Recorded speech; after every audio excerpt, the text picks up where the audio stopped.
Hi, good morning to everyone. Myself, A. Raman. In previous session, we completed the topic regarding torsion of circular shafts with uniform cross section and torsion of circular shafts with non-uniform section. That is compound shafts. Okay. Next. In this session, I am going to explain about springs. What is spring and definition?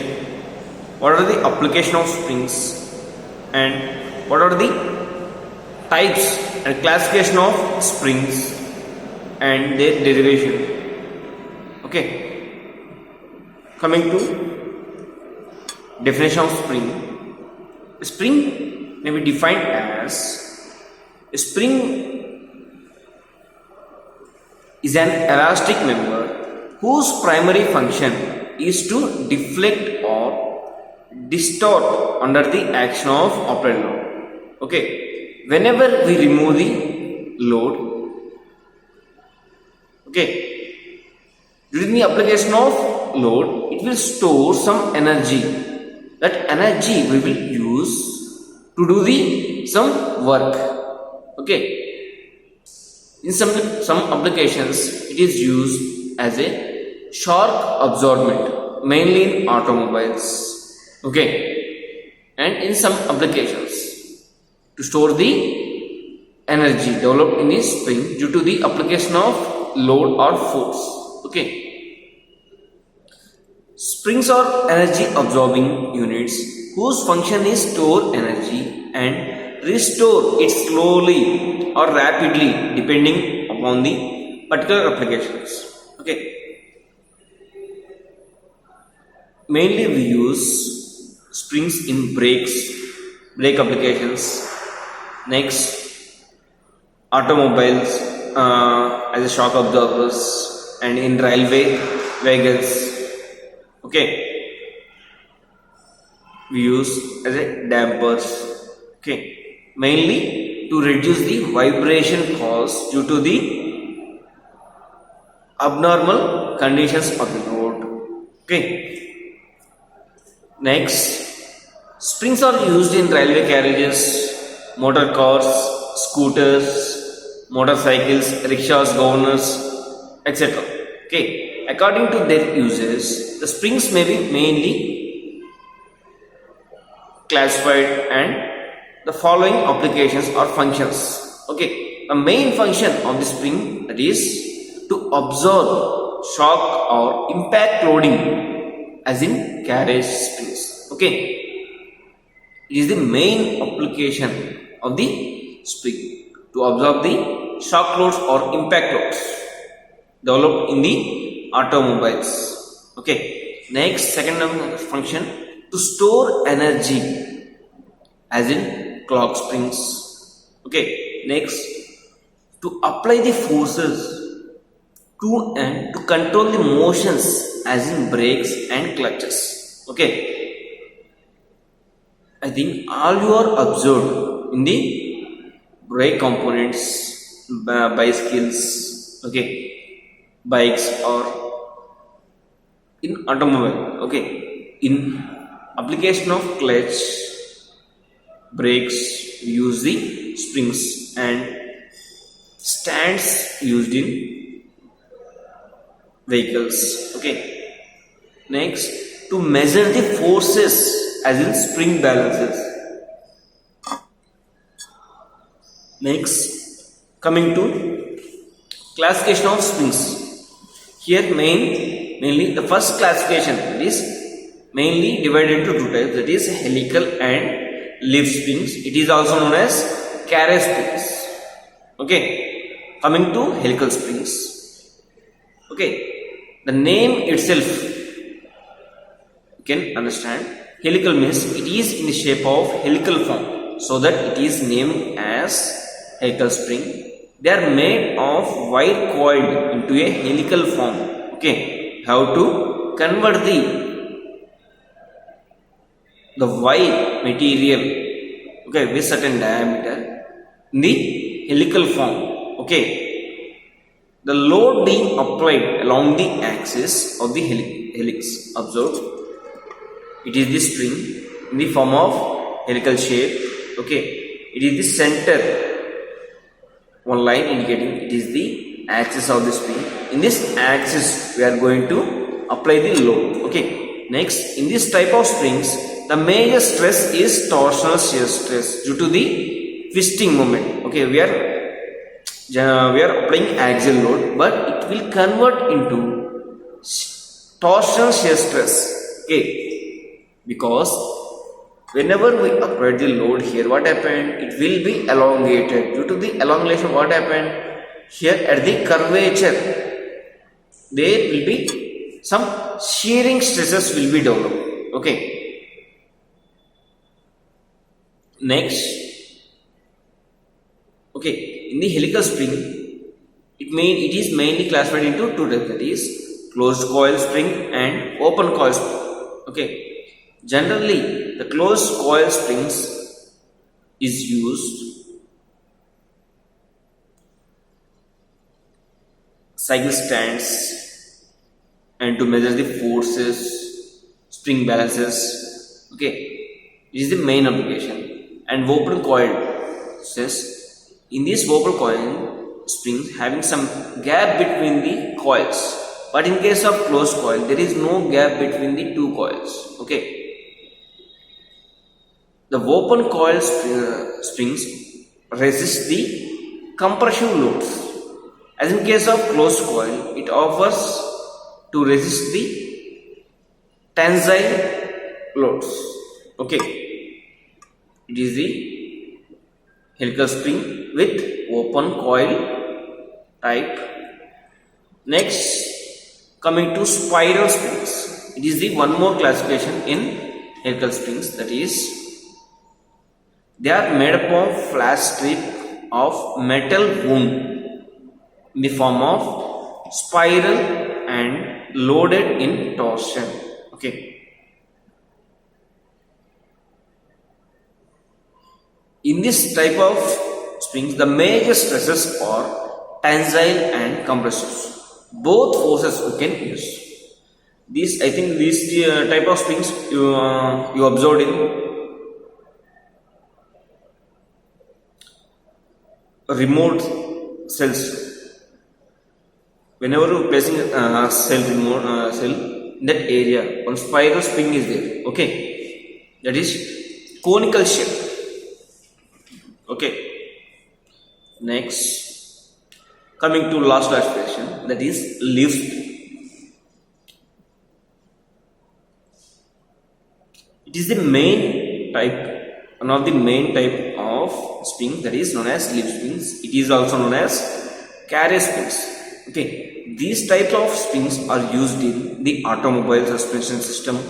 Okay, next, they are composed of flat bars. Okay, having number of bars with flat in the shape of rectangular shape. Okay, the thickness is less compared to the width.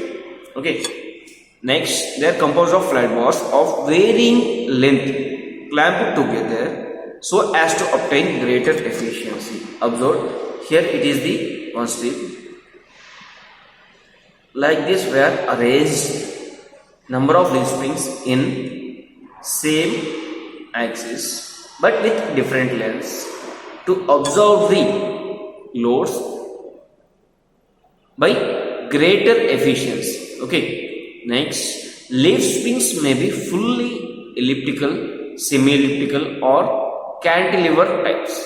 Okay, the leaf springs may be classified into fully elliptic, semi-elliptic and cantilever types. Okay, in these type of springs the major stresses which come into the picture are tensile or compressive. Okay,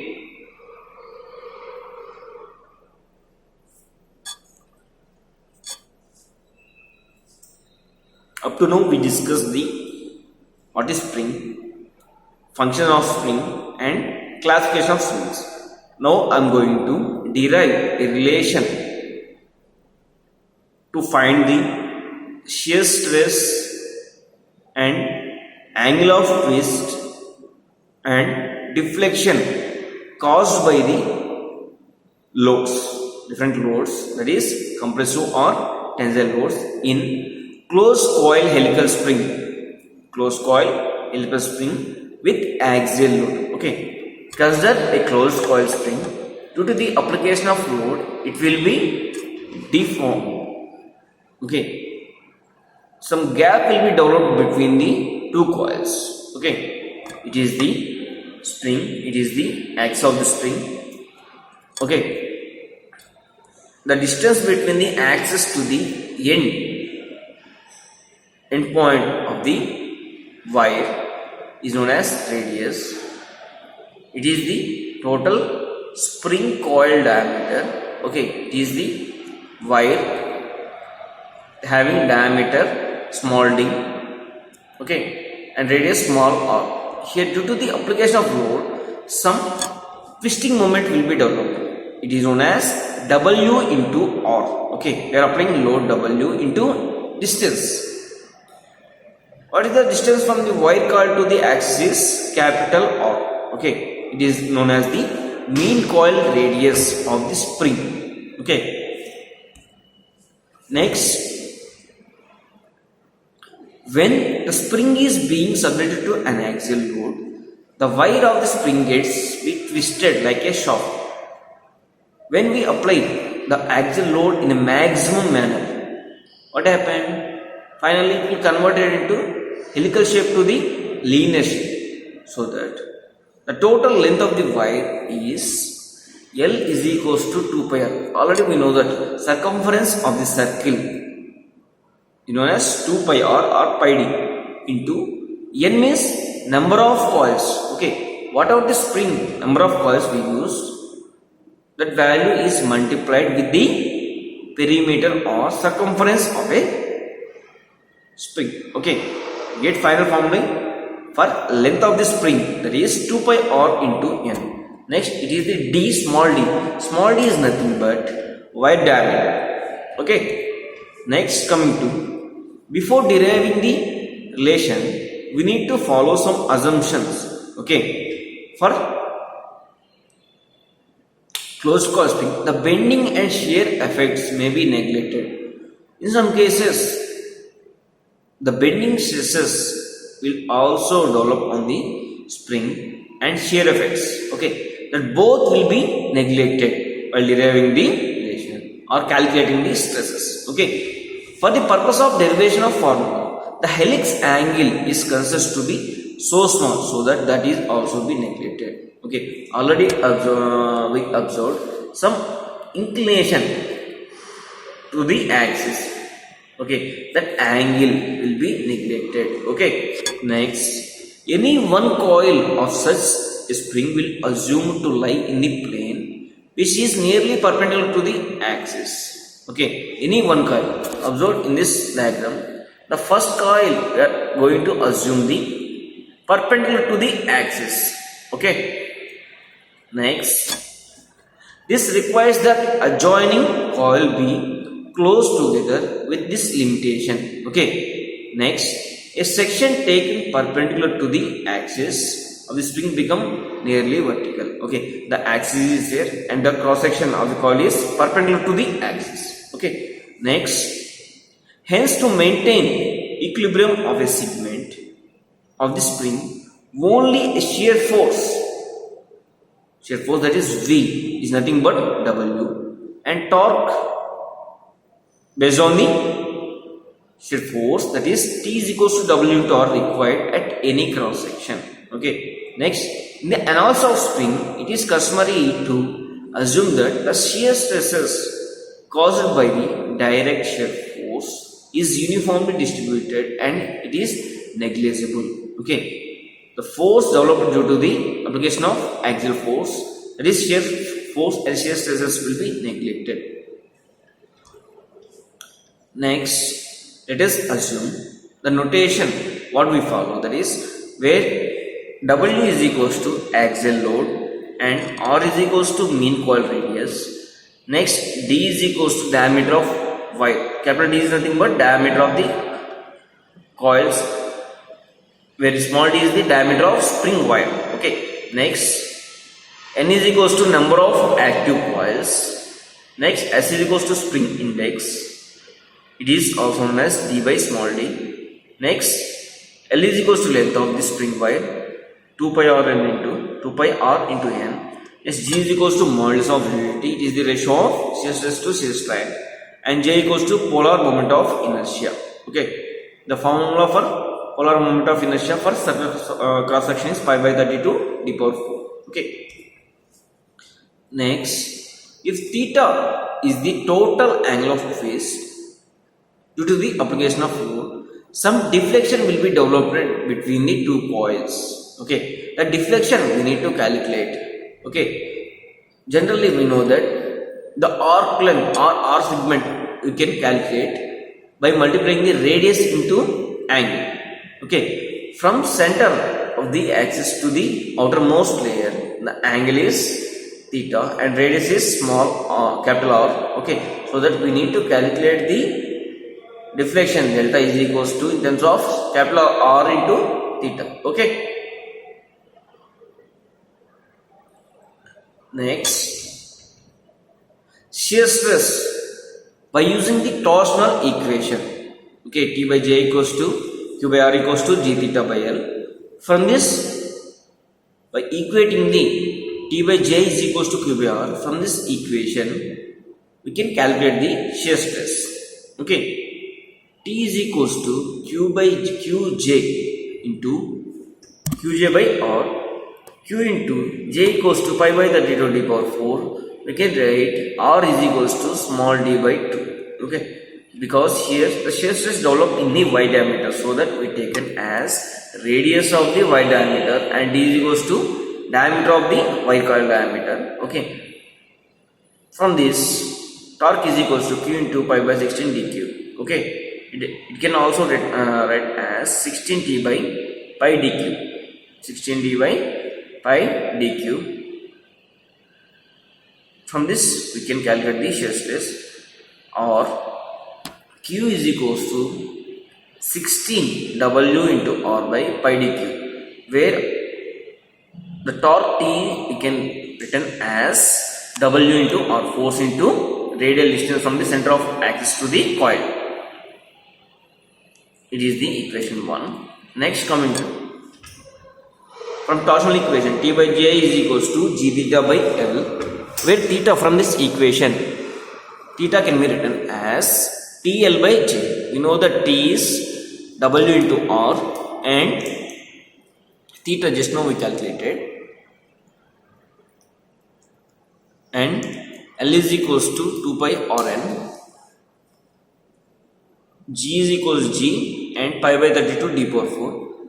From this equation, the final formula for theta angle of phase, that is 64 W R square N by G d power 4. It is the theta value. By using this theta, substitute the value of theta in deflection equation, that is delta equals to R theta. You will get the final formula for delta, that is 64 W R cube N by G d power 4. Next, by considering the wear correction factor, okay, while deriving the equations for shear stress and deflection, we neglected the spring curvature of the spring at the ends. For this correction, we are using one Wales correction factor. In equation 1 is modified include the effect by introducing the factor K, is nothing but Wales correction factor. Okay, therefore Q is equals to 16 W R by pi d cube into, it is multiplied with the factor K, Wales factors correction factor K, where K is the found from the experiments and is given as one condition, that is 4s minus 1 by 4s minus 4 plus 0.615 by S, where S is nothing but spring index.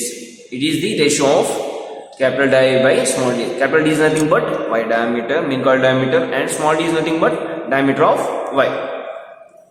Next, coming to spring stiffness. The stiffness is defined as the load per unit deflection.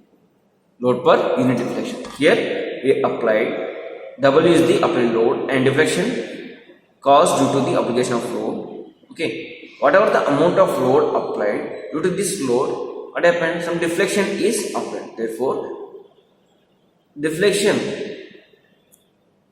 that equals to 64 WR cube n by GD power 4. By substituting this value, this stiffness, we get the final formula, that is GD power 4 by 64 R cube into n. It is the spring stiffness. Next, coming to strain energy. Strain energy is nothing but whenever we apply the load, it will store some energy due to the application of load. That energy is known as strain energy. Okay.